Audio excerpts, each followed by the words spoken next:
Model Making Guru is sponsored by emodels.co.uk, your one-stop shop for all your model making needs. emodels.co.uk. Make something awesome.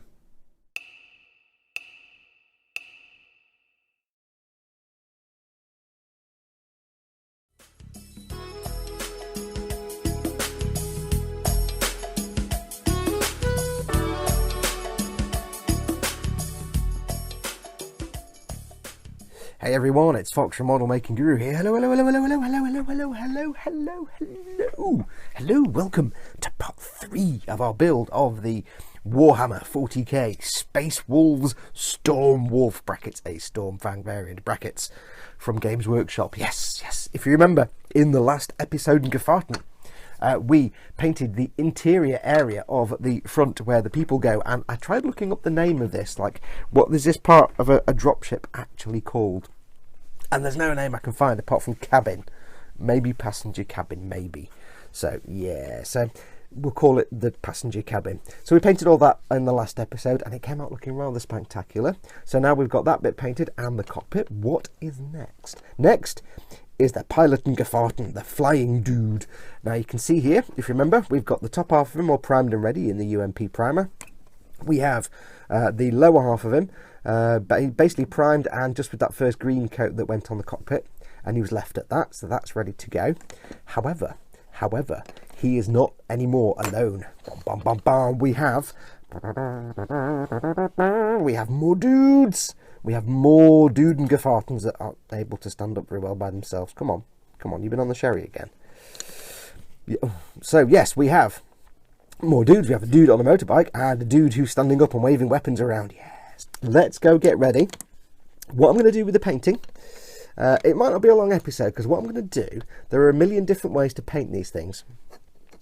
You know, I could spend hours and hours and hours layering glazes and things like that, be really, really careful. But what I'm actually going to do is I'm going to tailor this to the newbie, to the person that's not had a lot of experience either painting Warhammer or brush painting, or perhaps to the person who has, like me, a whole set of Space Marines and wants to paint them quickly. Now there are lots of different ways. But what I'm going to show you is how to base paint them, get all the base colours on there purely with dry brushing, just for speed. If you're painting one figure, you can build up layers with glazes, really, really nice, and it looks much better. But if you've got a load of them to paint, a quick way, especially for beginners, is just to do dry brushing. So we're going to do a lot of dry brushing to get the basic colours on there. Then we'll do the detail painting for everything else. Now I'm going to try and film it as best I can. Difficulty is I often have to get quite close to my head. So for the base painting and stuff, I might be able to film that. When we get into tiny details, I might have to not film it because I can't get close enough with my head. So we'll see how it goes. It might just be a few clips and then me talking, but I apologise if that's the case. Anyway, let's go get ready, get all this stuff ready. I'm not going to paint the bike now, just the dude, by the way. Let's go get ready and let's paint 3 space puppies. Yeah. I've got no legs. I know, I'm dead short, but I've got a big sword. I know. Yeah, I know, it's scary. I'll stop now. Shall I go and do the painting? Yeah, go and do the painting. Okay, I'll go and do the painting. Bye now. Okay, before we get started, you can see my face there, look, hello. Before we get started, I wanted to show you something.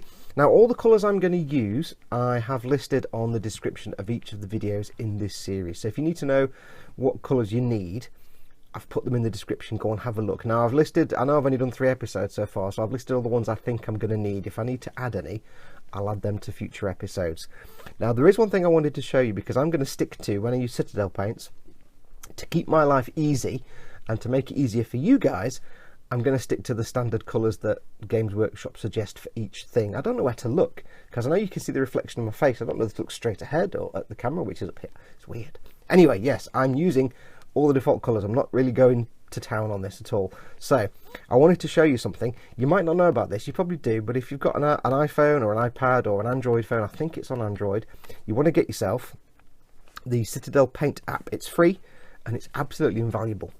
There's a few things in there. First and foremost, it has an inventory system, so you can have a list of the paints you've actually got. And I've only updated a few on here because I've not updated this iPad yet. But you can list down which paints you've got, so you can look at your inventory and say, right, I've got all these colours here. I've got those. So if you're looking at a model and you're reading the description and you're thinking, have I got that paint? You can have a look. If there's one you want to get, you can mark it on your wish list. Let's say I want a Grelin Badland texture. Mark it on your wish list. And then when I go to the store, it's there in the wish list. And I can easily get rid of it. Oops.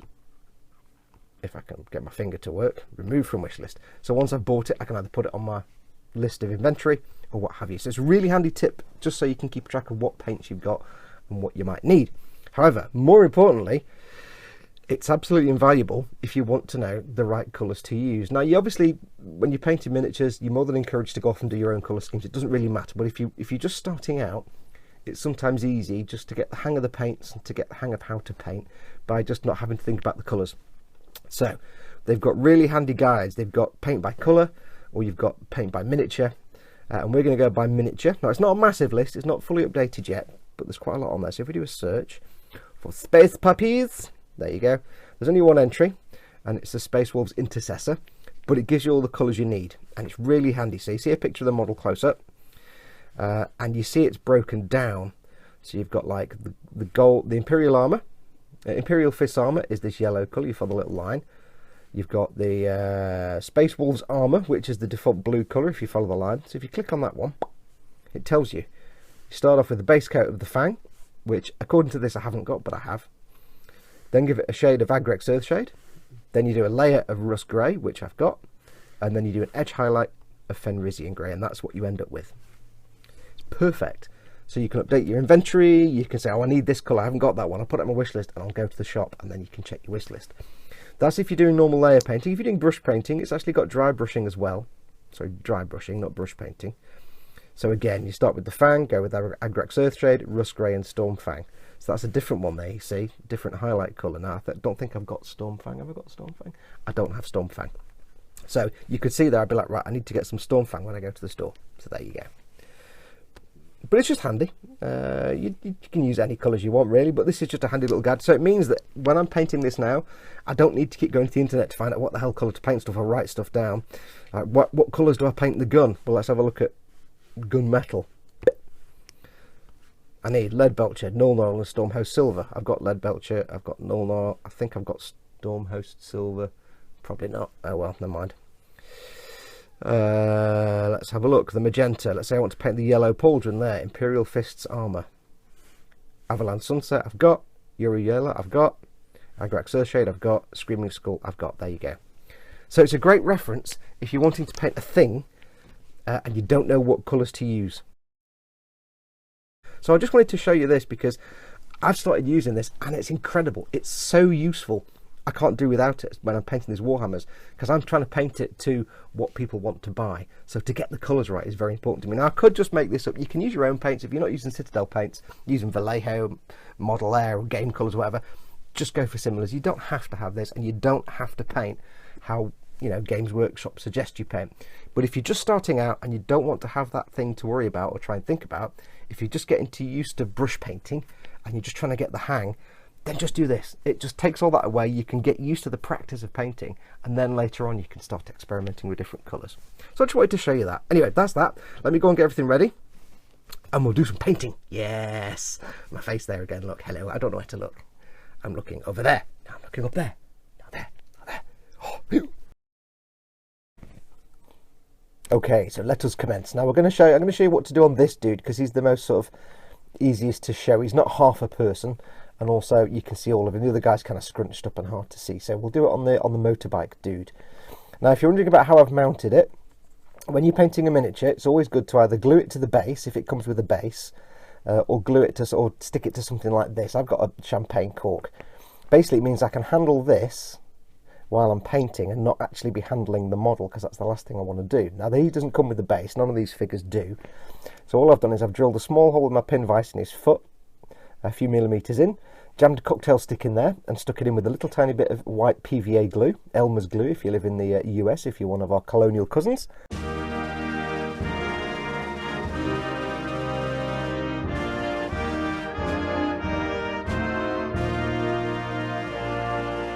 And then I've just jammed it into the cork of this basically, of this bottle stopper, and he's perfectly fixed there. Then once he's painted, I can take that out, and with a bit of force I can pull this out and it'll just, white glue will just come away. If it doesn't, I can always snip it and sand it down. There are occasions when you pull it out and the white glue, which isn't normally permanent, actually becomes permanent. Yeah, so you'd have to snip it out, but you should be able to just pull that out. So let's get cracking. We're going to start off with the Fang.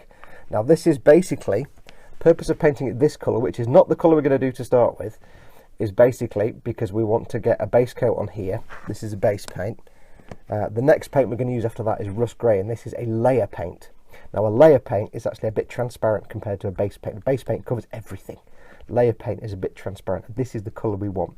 So we're basing him first with the Fang, just so that when the Russ Grey goes on, it's not dark and horrible. It actually looks brighter. So I've got some on my wet palette, and I'm going to use a dry brush. So I'm going to get some paint on the brush and overload it with lots and lots of paint. Then, although it's off camera, I'm going to work most of that paint out on a piece of tissue paper, but I'm not going to do as much as I would if I was actually doing a proper dry brush. I still want some paint on the brush, so a bit like that. And then all we're going to do is dry brush this dude. So we're just going to get this on there. Now the reason we're doing a dry brush, like I said before, is A, because it's quick. It's a quick way of doing this. If you're just getting used to this, or if you've got a load of dudes to paint, this is just a slightly quicker way of doing things. Now, as I said, I've got a bit more paint on here than I normally would for a dry brush, and that's because I'm not looking to get a faded dry brush effect. I'm looking just to cover him in paint, but do it quickly.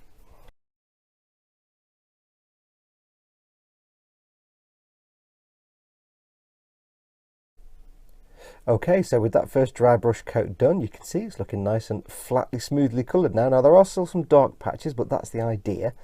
The reason we did a dry brush with this and not just carefully brushing it on is that we want to work fast. If you're building up an army, you want to work fast, and we've got other stuff to go on top, and it doesn't matter if there's a few dark bits here and there, because that will hopefully just help suggest shadow anyway. It just helps guide you as to where you want shadows to be later on. So that's all done. So like I said, we're really aiming to cover as much as possible, but not 100%. So what's the next step? Next step is our old friend Agrax Earthshade. Yes, I'm going to give this a very good shake. Wobble the camera everywhere. Make sure you shake it well. If you don't shake it enough, it will come out gloss. So what we're going to do is going to get ourselves a shade brush. Now this isn't the way Duncan does it, but I don't care. This is the way I do it. What you want to do is basically shade the whole thing. This is what I'm going to do. I'm going to shade the whole thing because of the reasons.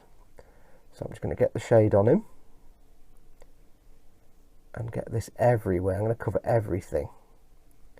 I'm also going to keep moving it around and make sure it doesn't pool up in any areas where I don't want it to. So cover the whole figure, top to bottom. I'm also doing the other figures as well in the background. I'm not just doing this one, I'm doing all at the same time.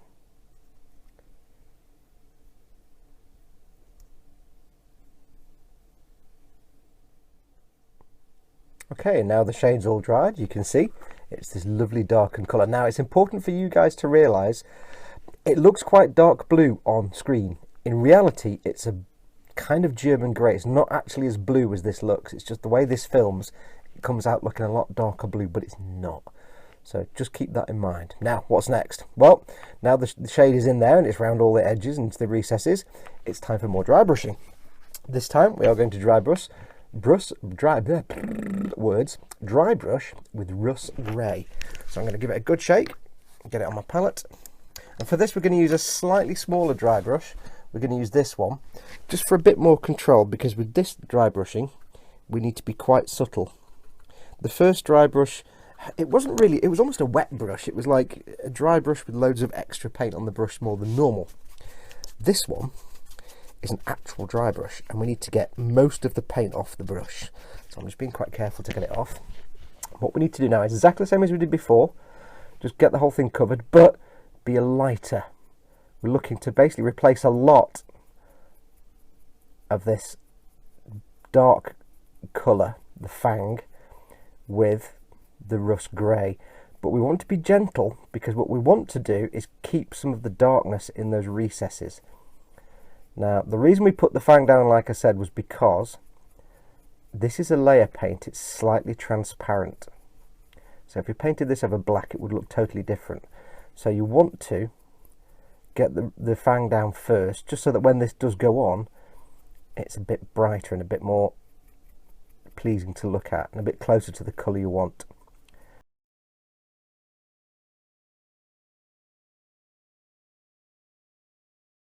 Okay, as you can see, that dry brush layer is now dried and it's looking a little bit brighter. Now the thing about dry brushing, it does give you a slightly grainy finish, not as smooth as if you just brush painted it, so there is that to consider. However, I'm going to be doing some weathering on these dudes, so I'm not too fussed. And once everything else is painted, it'll kind of fade away a bit anyway. But yeah, it does give you a more grainy finish, not quite as smooth as if you brush painted it. So that's that done. What's next? Next is the highlight coat, and this is going to be Fenrisian Grey. Now, if you were brush painting this, you'd be doing an edge highlight. I'm not going to do that. I'm just going to do a dry brush again. So we're going to get our small dry brush and then go for it again. Now this time I'm going to be a bit more controlled, a bit more subtle. We're going to try and really just pick out edges on this, but we'll probably get a bit of the surfaces as well, just to lighten them up a tiny bit. So same as before, we're just going to take the brush with most of the paint come off, so nothing's coming off on the tissue almost, and start brushing it. Now you need to brush it away from edges, like this.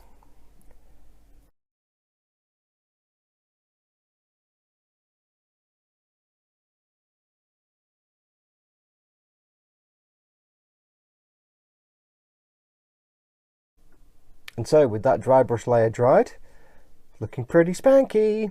As I said before, do remember you've got a choice when you dry brush, whether to dry brush or carefully layer the colours up. You will get a slightly more grainy appearance if you dry brush, it's just the nature of the beast. But there's nothing wrong with that, especially if you're looking at doing weathered individuals. If you're looking for proper, you know, showroom quality, heavy metal style, nice crisp lines and everything else, you wouldn't do a dry brush for all these coats, you'd do it as layers. Because it'd look softer, but there's nothing wrong with this at all. It looks a bit more realistic as far as I'm concerned. So that's done. What's next? Well, we need to start blocking in some of the colours now, the rest of the colours. We're going to start with the pauldrons. Now, in reality, Space Wolves, all the trim around the pauldrons is blue. This shoulder is usually yellow, and this shoulder is usually red, with markings on both. I'm going to do as much trim as I can on this dude, gold, because I like bling. I like bling. And when it comes to gold trim on Space Marines, you can kind of make it up however you want. So I'm going to give them gold trim, but it makes my life easier because I don't have to kind of paint the red and yellow on the pauldron and worry about getting paint on the bits that are going to be gold. We can just forget about that and come back to that later. So we're going to get these done. So we'll do the yellow one first. So we're going to start off with some Averland Sunset. This is going to be the base coat. Now we're not going to be dry brushing this. You can dry brush these colours, these yellows, but they do come out a little bit sort of patchy and not particularly brilliant. So yeah, so it's best just to brush these straight on. So for this, I'm going to use a base brush, a medium base brush. Going to get a little bit of water on my palette, get some of the paint on the brush. I like these base brushes, they're great. So what we need to do, because we're not worrying about the gold trim now, is just, as Ted would say, slap it on. Slap it on. So we just need to cover the whole of the pauldron. Don't worry about the edges and the sides because they're going to be gold anyway. It's just this flat surface. And yes, it means you're covering up all that blue work you've done, but that's just because you weren't worrying about being neat. Now, although this is a base paint and it's quite opaque, you probably will need to do more than one layer, more than one coat, just to make sure it's a nice solid colour. And there's no way, I don't want to say what Duncan says because that would be terrible. So I'll just say multiple coats may be required.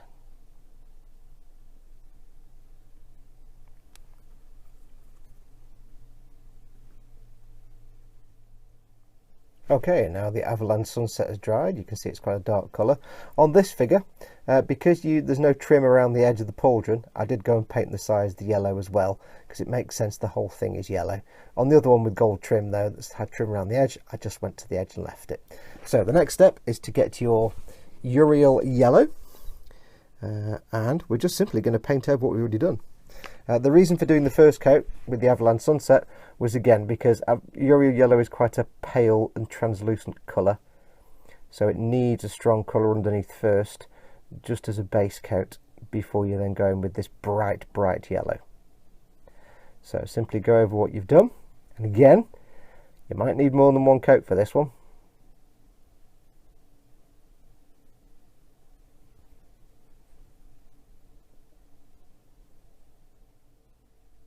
Once the Yriel Yellow is dried, and that took about 4 coats of thin Yriel Yellow just to get it to actually make a nice bold colour.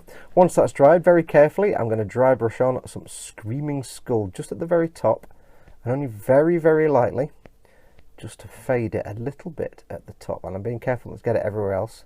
You can see there are some places where I've got a bit of the yellow paint on the blue, That's not a problem because I can just go back later and touch that up. That's fine. So I'm just putting a very, very light dusting of paint as a dry brush on the very top. And that's just to fade it ever so slightly. And then I'll see if I can, I'll try and catch the edges as well.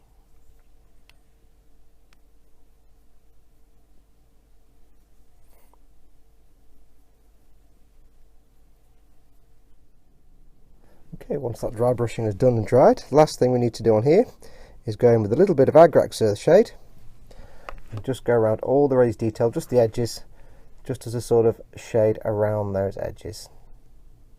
So carefully as you can, neat as you can. Don't worry if you make a mess, you can always go back and touch up around it later. So you just want to go around any raised edges and just let the shade run into those, just to give some relief.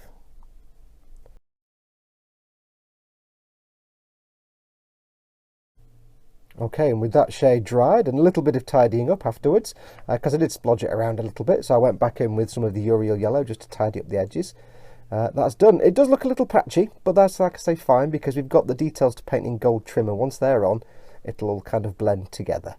So now we have to do the pauldron on the other side. Now I'm not going to show it, because it's exactly the same process that we did here, just different colours. So you're going to start with Mephiston Red, then you're going to do a second coat of Evil Sun Scarlet, then you're going to do some Wild Rider Red, and then your shade colour will again be Agrax Earthshade. So I'll go and get that done, and when we come back we'll carry on with the next bit. Okay, so with those main colours done, it's time to paint some details on these pauldrons. Let's paint this marking here. So I'm going to get some Abbadon Black on my brush of brushes. For this I'm going to use my Winsor & Newton 7 series, Terrifying Times. And just very carefully going to brush over it. Now it might take a couple of coats. Abbadon Black, although it's a black, it doesn't coat brilliantly well the first time, so I'll have to do a couple of coats of this to make it look nice and black.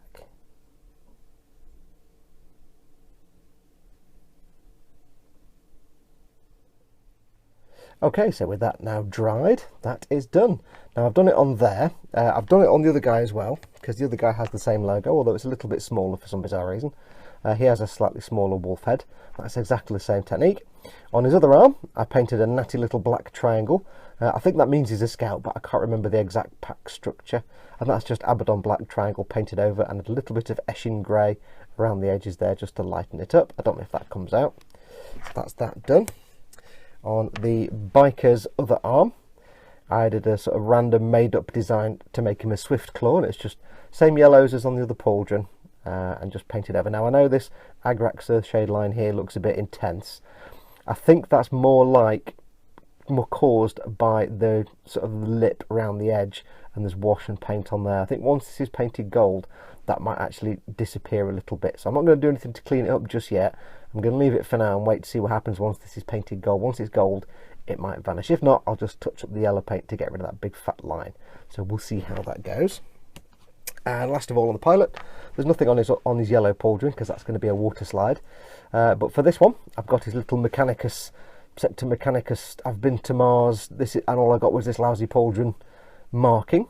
And this was fairly straightforward. Whole thing was painted with Zandri Dust, and then this white half was painted with a couple of coats of White Scar, which is a layer paint, so that's why I put the Zandri Dust down first. The black is just a couple of coats of Abbadon Black. The skull, if you look in the paint app, it's exactly the process I followed. If you just type in, go into colours and look up bone and bone, it's this colour. It's Zandri Dust, then it's a wash of Seraphim Sepia, then it's a layer, an edge highlight, or sort of a layer of Ushabti Bone, and then an edge highlight of Screaming Skull. And I'm quite pleased with that. It's only tiny. It's not the best work in the world, but I'm quite pleased with that. My little Winsor & Newton number 7. Now, I didn't show painting this, and I'm not going to show you how I paint these bits on his shoulder pauldron here. Oh no, I'm going to show you everything on there. But I'm not going to show you how I paint that bit on his pauldron, because there's similar things on the actual flyer, on the actual Stormwolf. So I'll do those as a separate thing anyway. I'll show those separately. So I'm not going to duplicate everything. So what's next? Well, next step for me is to paint these black bits. And I've got to tell you, that does look like a Protectron. It really does. Welcome, sir or madam. Are you ready to process a transaction? It just... Anyway, yes, we need to paint these. Now, quite often people will just paint these black. I like to think of them as kind of rubbery undersuit type stuff. I know I'm moving around a lot, but it's because the camera's quite close in. So if I move it a little bit, it goes off the screen like that. So, sorry. Yes, I like to think these is kind of like rubbery and not necessarily just neat black. If I paint them neat black, they'll look like that. So, I'm going to show you a little trick. And this is a perfect trick for painting things like the rubber trim around windshields. We're going to use nothing more than Nuln Oil. We're just going to use Nuln Oil and probably do a couple of coats. So I've got my little pot of Nuln Oil ready. I like to use Nuln Oil for like rubber and black things, purely because A, it's easier, because all you do is this.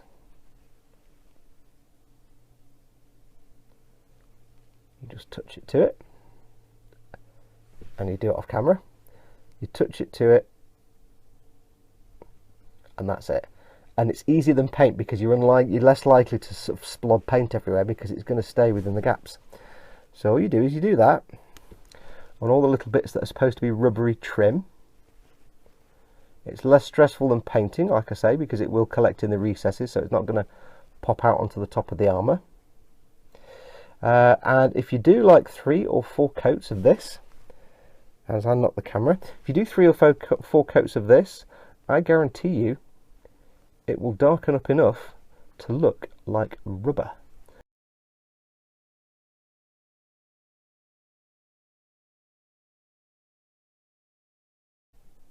Okay, so the pauldrons have all been done, and as you can see, they're looking rather spanky. Now, I didn't show how I did these, and again, don't worry, we've got more of these little ornamentation things all over the Stormwolf, so I'll show how I do those when I do those, because they're bigger and I can film it a bit easier. I don't have to hold it up to paint it.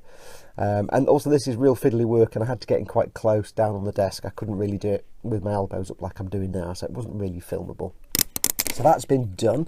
As I drop my brush, that's been done, all looking nice and spanky. So it's now on to the next step, but I need to explain something. You remember at the start when I said how we were doing dry brushing to get the colours down fast? To the naked eye, it looks fine. It's tabletop standard. If you're just building your army to play in a game, people will think it looks rad and cool and it looks great. However, when I was watching back the videos on camera, it looked terrible. It was patchy and rough, and there was splodgy patches everywhere. So what I did was I just went back in with some Fenrisian Grey and some Russ Grey and just layered on the paints on the flat surfaces. Just painted them on like that, thinned down a little bit so I could move it around and it didn't go too intense, just to smooth it all out, like over the tops of the arms and the top of the head, the back here. Just because tabletop standard dry brushing is fine, it looks great. Once you've weathered it and put all of the details on, it'll be great. Your pieces will look fantastic. If you're doing a display piece though, you might not want to do that. It's fast, it's quick. If you've got a lot of dudes to do, it's fine, but it's not exactly, you know, display standard. So I just wanted to point that out because I've gone ahead and done that over all the figures now, just tidied it up with a layer of the greys just to smooth it out. Not everywhere, I've not quite done the feet there, but it doesn't really matter. We're going to put some weathering on these. So yes, so going forward, I think I'll be doing the layering, not the dry brushing. So just keep that in mind. Depends what you want to do it for. I'll keep that bit in at the start though. I kept it in because I wanted to show you. So there you go. You can see the Nuln Oil in the rubber gaskets and the rubber undersuit has come out really nice. Just a couple of coats of that. It goes into all the recesses and darkens it up around the edges, but it leaves the tops of those ridges nice and faint, a still hint of the blue underneath, the blue-grey. So you don't need to do any edge highlighting, or I don't, because it looks like a rubber undersuit. So I'm quite happy with that. So there you go, a bit of a time saver. So what's next? Well, we have all the details to paint, and the first step is going to be the silvers, the silver colours. Now we're not going to do the gold first. I'm not going to start with the gold because I realised I need, knocking the camera, my apologies, I need to paint inside his mouth. Then this guy, fortunately, I was an idiot and put his head turned to the side so his mouth is in there. So when I try and paint inside his mouth, I'm going to get paint all over this part of the pauldron that I'm going to paint gold. So it makes sense to paint the silver parts first, get this covered in any silver paint I need to, and then later on I can go over it with the gold. So it's not going to be noticeable, you're not going to see it. So that's going to give me an advantage. So I'm going to do the silvers first. So let me just get the pilot. Now, if you're just building the Stormwolf or the Stormfang, the only bits of silver on the pilot are going to be the tubes here, coming from the side of his mask, the comms thing on the side of his helmet, and the flight sticks, where you're going to need to do that. Everything else is going to be other colours. On our guys, I'm going to do the mouth. Obviously, you've got the snarly mouth there. You've got inside the ears. I'm going to do the belt buckle, and I'm going to do these 3 tubes in the chest or in the waist. I'm going to do the metallic just because I fancy it. And there's a couple of little bits on the backpack, little tubes at the back, and that's about it. Oh, and the thrusters I might do in metal as well. And that's about it for the silvers. So what I'm going to do, I've got some lead belcher ready. I'll just get a little bit on my brush. And it's really simple. I'm going to use my Winsor & Newton Fine Series 7 brush. Any small brush, if you've got like the Artificer brush, will be absolutely fine. And it's just a question of very carefully painting these details in as carefully as you can, because you don't want to mess up the blue. Now, if you do go on the blue, don't worry. You can just go back over the blue with either Fenrisian Grey or the Fang, whichever is relevant to the bit you've just painted over.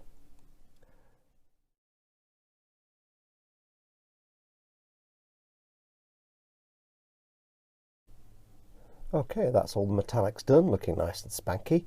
So the next step is relatively easy. We just need to go in with some Nuln Oil and start applying it to all these to put shade in the recesses. Okay, so that's all the metal bits done. You can see on this guy, that's all nice and spanky. Now, I did skip a step or other. I tried to film a step that didn't work. I couldn't film it.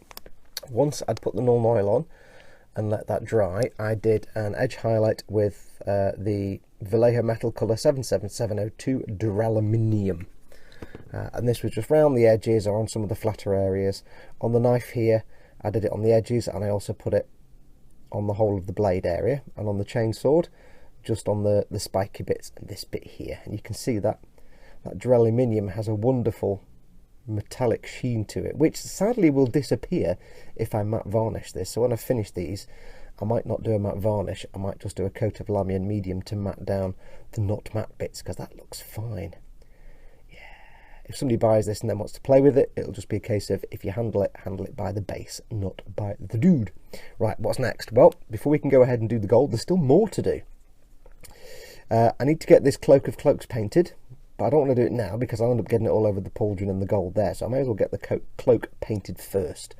So what are we going to do? Well, we're going to take ourselves some Steel Legion Drab. I'm going to get some on a brush of brushing.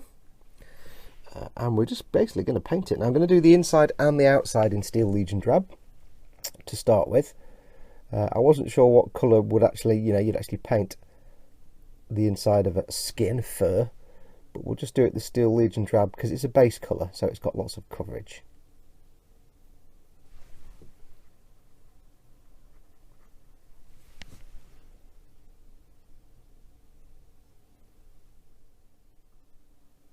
Okay, so that's the brown all on there. Nice on both sides. Very fiddly getting around the back without actually painting half the Space Marine. A little bit of touch-up was required in places.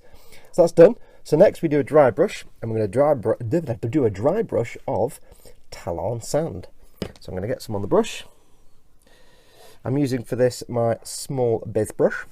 A dry brush is just too big, so I'm going to use a small base brush. Get most of the paint off, and then just dry brush over all the raised surfaces. Might take a while. It will take a while. This is taking a while.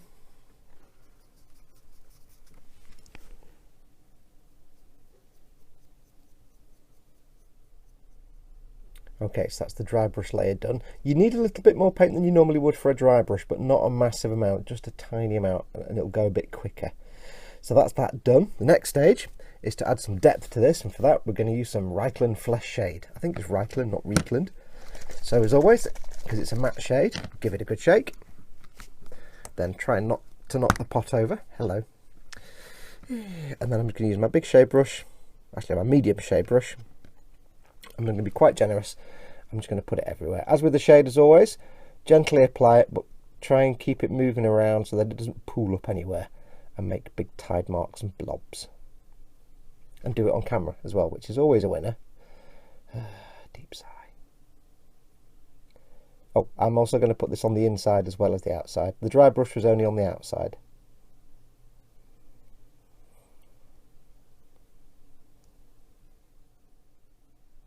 Okay, so as you can see, the cloak is now much darker in the recesses, stands out a bit more, so it's time for more dry brushing. So we're going to go back in with the Tallarn Sand. You might wonder why we did this the first time, and that's just to give some variation. This is going to add the highlight back again, so again with the little brush, little base brush, just very lightly go in and start picking out those raised surfaces again. Do it on camera as always. As always. Okay, so it's really starting to pop now, so it's time for one more dry brush, and that is with Agrax Stone. And we're going to use the same dry brush and the same technique. Let me just get some paint on the brush. Nearly picked up the wrong paint there. Now for this one, I'm actually going to stick to the outside edges, not so much the inside edges. So I'm just going to work from the outside in and do it on camera this time. Work from the outside in and just start doing it from the, so basically from the sides. Wow, I never even finished that sentence. From the sides and from the feet up, and you'll see why shortly.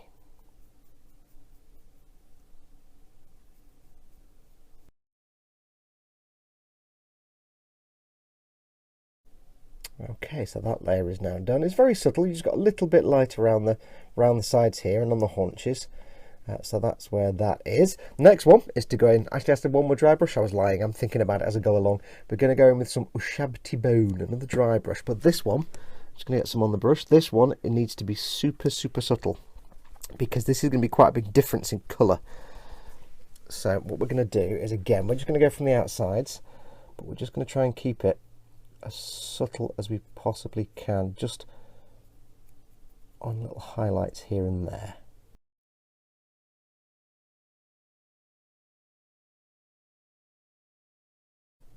So that is all done.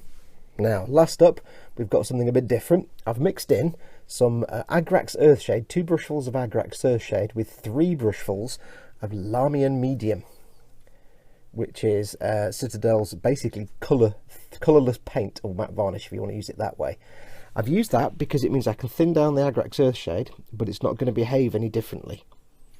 So what I want to do now is I want to put a darker stripe, or a toned stripe, down the middle of the back, and I want to fade it a bit. So what I'm going to do is paint a line here down the middle, not very carefully, but just go in like this.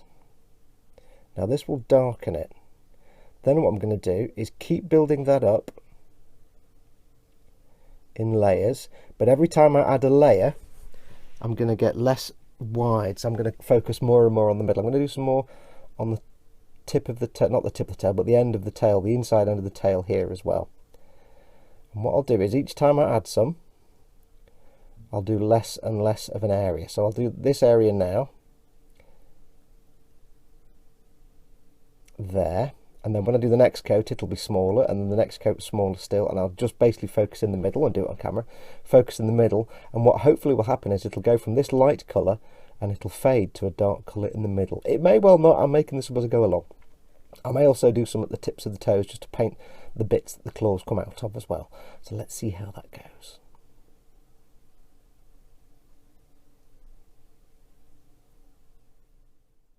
Okay, and with that done, it took quite a lot of work. It took about 6, 7, 8 coats of that stuff, and after a little while I added a bit more Agrax Earthshade to the mix just to darken it. You've got this beautiful gradation from the light to the dark. Now that's what's called glazing. When you use a very, very thinned paint, in this case with Lahmian Medium, but you can use water or thinners, to build up a colour and move your way in, you know, subtly to get a shade, to get a sort of a fade from one colour to the other without actually using an airbrush. Is known as glazing. So if you ever hear glazing, that's what this is technically. Okay, now for my favourite bit, the blingy, blingy, blingy, blingy gold. Yeah, I love painting the gold. It's my absolute favourite bit, because all the metallic paints in the Citadel range, they're super, super well behaved. And by well behaved, I mean they go exactly where you want them to go. They don't flow over lines and splodge everywhere. They're really, really easy to use. They kind of paint themselves.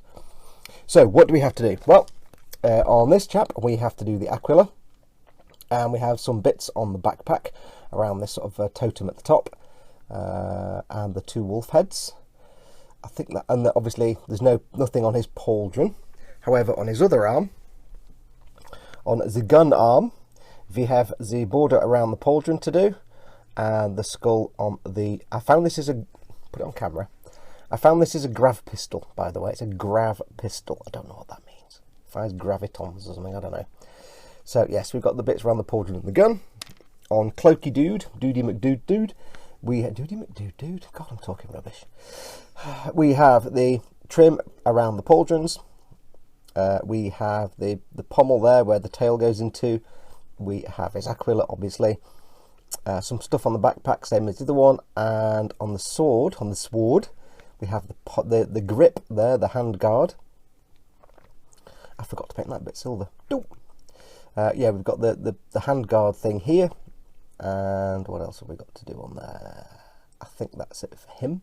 And I don't know. I don't think I'll do. I might do the hand guard on the knife, but I might just leave that black like it's a combat knife. We'll see. We'll see how that goes. And on the pilot, we have nothing but the little bit of trim around the jewel or whatever these things are there. So I'm just going to paint the whole thing, and we'll paint the jewel in later on. Other than that, there's nothing else to paint on him. So in gold anyway. So that's that. Oh, and on his bottom half, I tell a lie, he's got the Mechanicus cogwheel there. I'm going to do that in gold because of the reasons. Oh, and his pommel. Yeah, I'll just shut up and get on with it now, shall I? So what are we doing? Well, we're going to do a multi-layer gold. We are going to start off with Retributor Armour. Now, when you go into Citadel and you buy paints, if it's got a white cap, it means it's the super expensive one. This is super expensive. It's not actually. It's about £1 more than the other paints because it has a massive content of gold in it. It's a beautiful gold colour, and this is our base colour. So we're going to start with the Retributor Armour. So I'm going to get some on my brush. My palette of palettes is ready. My wet palette. Now the gold paints and all the metallic paints, they do tend to separate out on the palette, especially if you're using a wet palette. So give them a bit of a munge around first. Get some off on your hand because you don't want too much. Like all things, it's better to build it up slowly rather than try and put it on all at once. And all we're going to do is just get this on there.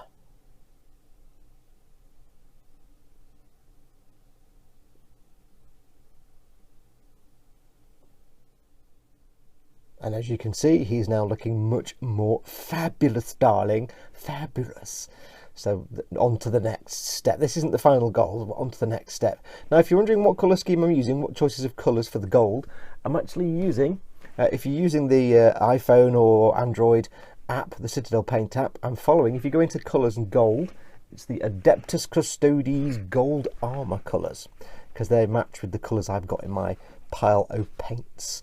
So the Adeptus Custodes, I don't know what that means. I don't know what that means. It's brilliant. I don't know anything about Warhammer. It's great knowing nothing. So what's next? Well, we need to add a shade to this because although that's a beautiful gold, it's not the gold we want. So we want to add a shade, and for that we're going to add Reikland Flesh Shade again. And all we need to do with the Reikland Flesh Shade is reasonably carefully, or as carefully as we can, actually add the shade to just the gold parts that we've just painted. This will collect in all the recesses, darken it down, and it will also matte it, but that's fine because we've got more goodness to come. So take your time with this, don't rush. Wow, I do sound like Duncan sometimes. I realise it's impossible for me to film these things. Well, it's impossible for me to film them without going out of focus. It's impossible to film these things without actually saying things that Duncan would say. It's actually really hard. So far I've not said tooth and coats in anger, but you never know, it might happen. So get all these done and just take your time.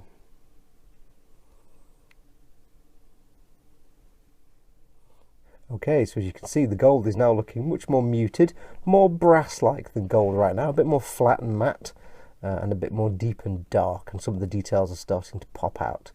So, what's next? Well, we need to work on it further. And next, we're going to use some Auric Armour Gold. This is quite a light gold colour, and what we're going to do is, with this, is we're going to do a layer. So basically, we're going to go over all the flat areas that we've already painted, leaving any darker colours in all the recesses and withdrawn areas. So I'm going to get some on my brush. This is quite a bright and light colour. It's quite simple. We just need to go over what we've already done. staying away from the grooves, just going on the surface.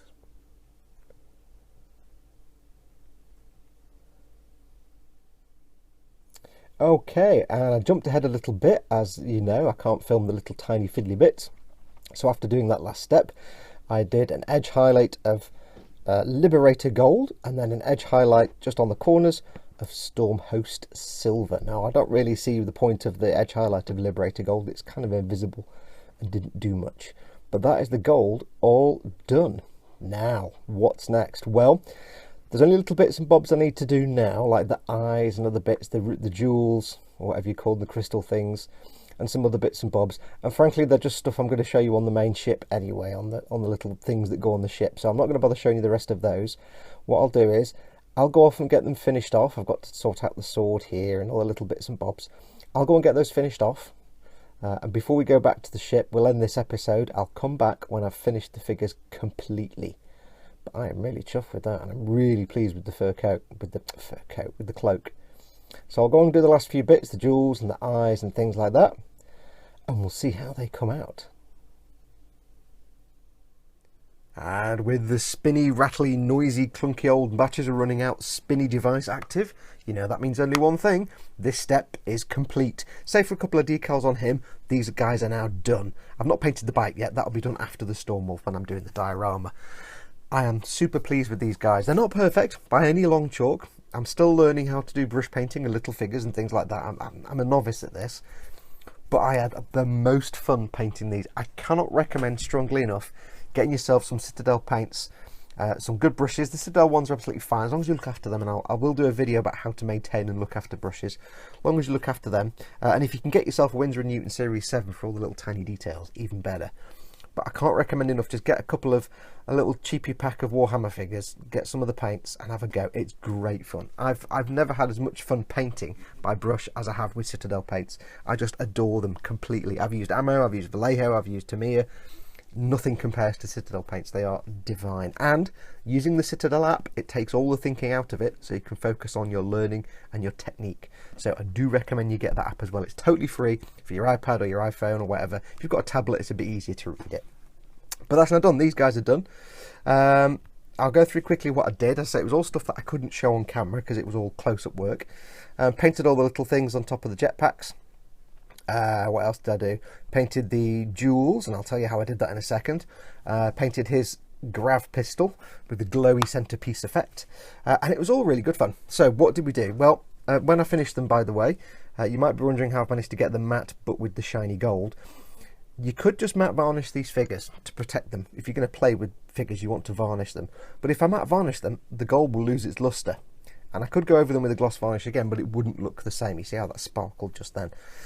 So what I decided to do was, over all the figures, except the gold shiny parts and the silver shiny parts, I just went over with a coat of Lahmian Medium, which is, technically it's a paint without any pigment in it, but it's also the same as a shade without any pigment in it, and it kind of also works as a matte varnish. Not a super tough one, but it works. So I went over them with the Lahmian Medium. On the gold parts and the metallic parts, I went over with just my normal Pledge Floor Care finish. 2 times more shine! 2 times more shine! Because of course I did. And that just meant that the gold parts are protected, but they keep that beautiful, beautiful shine because I didn't matte varnish or I go over them at all first. So that was that done. I found a use for the Ammo by MIG Clear Crystal Red. Now, if you remember before, I said I've tried spraying these clear crystal colours before, and they're terrible. They're too thick. Even if you thin them down, they just gloop up the airbrush. However, this is perfect for doing the jewels, which are all facing the wrong way now. God damn it! Doing the jewels that go on the backpacks, and for doing the eyes. What I did was, when I was going to paint the crystal red, I first painted the part with the Duraluminium, the 77702, do it on camera there, from Vallejo. You can see there, beautiful, beautiful. Painted the area first with that because that's a nice reflective colour. Don't thin it, just put it straight on, and then go over it with a dot of this, similar to the way I did with the green, the periscope green, but this is a little bit thicker than that, so this just naturally clings to the surface. and the silver underneath just helps shine through, especially if on the little jewels on the back. It's like a diamond shape, so there's a crisp edge. It just pulls away from that a little bit, and you get this little highlight. Now, Games Workshop would have you paint this all different shades of red and put on some edge highlighting. Yeah, I'm not doing that. One thing I've learned in this video, making this video, is I suck at edge highlighting. I really do suck. I need so much more practice. So yeah, a layer of duraluminum, or some really bright, shiny silver colour, not a grainy one like a Tamiya metallic, but one of the Vallejo true metal colours, or the metal colours, would be great. And then a bit of that.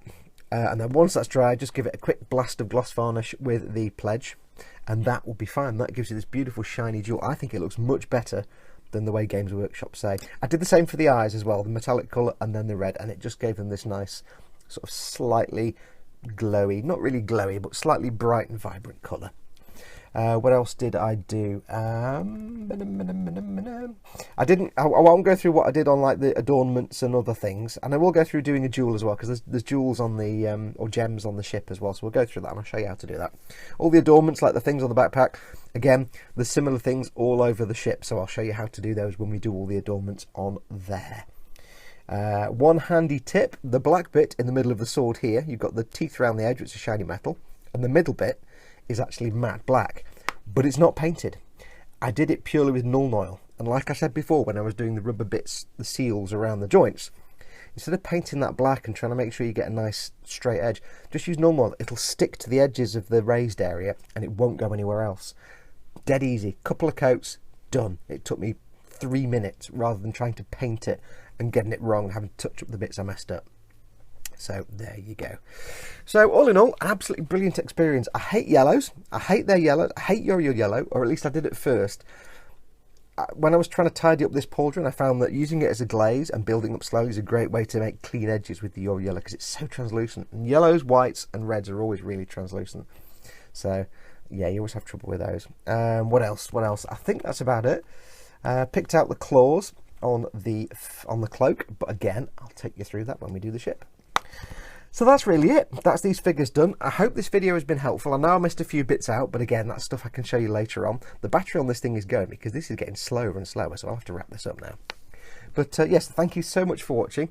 As always, this will be Patreon exclusive for a week, and then it'll be released to everyone else after that week. So if you're waiting for this, I don't know why I'm saying this, because you won't be watching it. And if you are watching it and you're not a patron, it's been released. So I'll shut up. But yeah, stay tuned for the next episode, because now we need to go back to the Stormwolf itself and get all the painting on that done, and I cannot wait. I had so much fun doing these, doing something that big. I just can't wait. So I shall leave it here. As always, if you're not a member of the Model Makers Boom Hut, do go along to the Facebook group. It's facebook.com/groups. No, that's wrong. Yes, no, it's right. Is it right? Facebook.com/groups/Model Boom Hut. I'll put the URL here. If you're not a member already, I don't know why you're not, but if you're not, pop along. It's 3,500 strong now, getting there at least. Lots and lots of lovely people. Post up your stuff. Loads of people on there will give you advice, helpful hints. There's no rivet counting. There's no bitchiness. We do not allow it. People are banned for being rivet counters, so you're not allowed to be snarky. It's a really pleasant, safe place. You can get loads of advice, you can get loads of feedback, and you'll make lots of new friends. And last of all, as always, don't forget, if you'd really like to help this channel and support me, and help keep this channel going, do consider becoming a patron on Patreon. On here, patreon.com/modelmakingguru. Everybody who helps me out every month and on Patreon, I really, really love them. They keep me doing what I'm doing. And there are some, you know, advantages to being a patron. You get things like this a week early. All content is released, all save a few things, is released a week early to patrons. And there will be Patreon exclusive builds. I just haven't got around to doing any more yet. So do consider. You don't have to do it. It's completely optional. But if you decide to, thank you so much. If you don't, that's cool. I'll still do you loads of stuff. You can still watch loads of content. Anyway, I'm now waffling. There's something in my mouth. I can feel it. I don't know what it is. That's ooking me out. And I need to go and have my dinner, because I've got curry from last night I need to finish off. So I will go and get that done. I'll crack on with the Stormwolf, and we'll do that as the next episode. And when we've done that, we'll then get the base and the motorbike done. So take care of yourselves. Go make something awesome. Go be awesome, and until next time, adios amigos. It's the world's slowest roundabout. It's the world's most rubbish roundabout. I think I need to put a new battery in.